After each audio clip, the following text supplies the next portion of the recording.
Олонхо, якутский героический эпос, признан ЮНЕСКО нематериальным шедевром человечества в 2005 году. Олонхо – древнее искусство сказителей, носителей якутского фольклора, бережно сохраняется в наши дни. Yakut heroic epic, Olonho, is an ancient art, and it was recognized a masterpiece of oral and intangible heritage of humanity by UNESCO in 2005.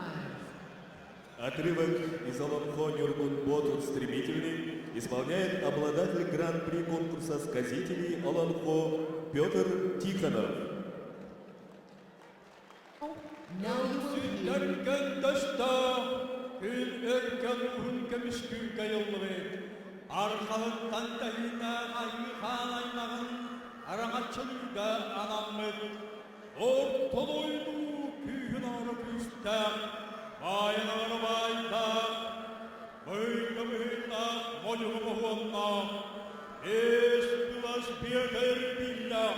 Alttabulaslara sarıllar, üst bulas örüp yürüttükte, ortadoydu bu alana.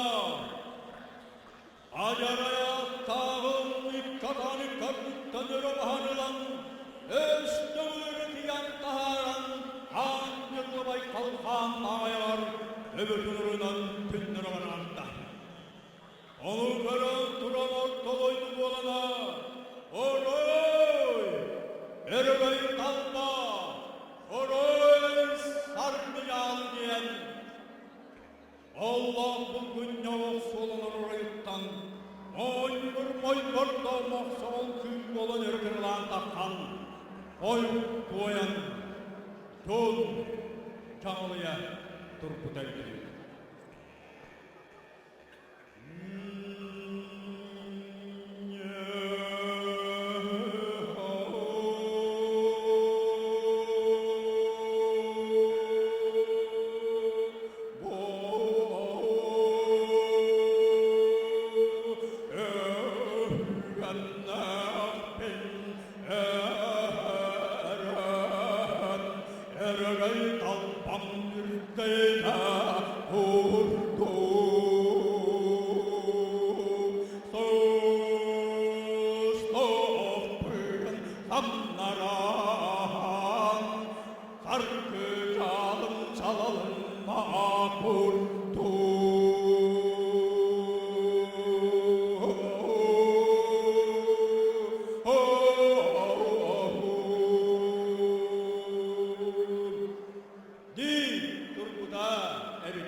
Перед значимыми событиями наши предки исполняли обряд сюркетовый для укрепления силы духа, просили благосклонности фортуны и преклонялись перед силами природы.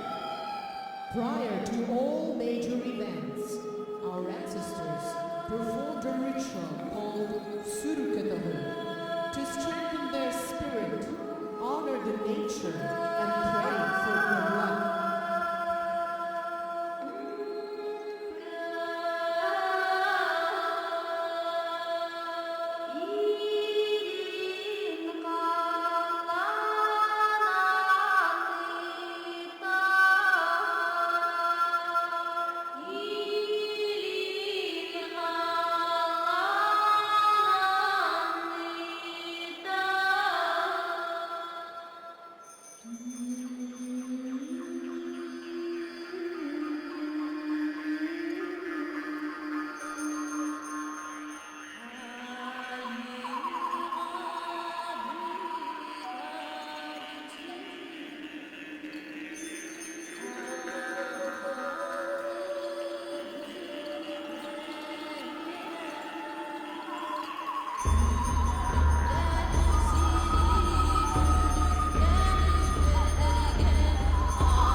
Для торжественного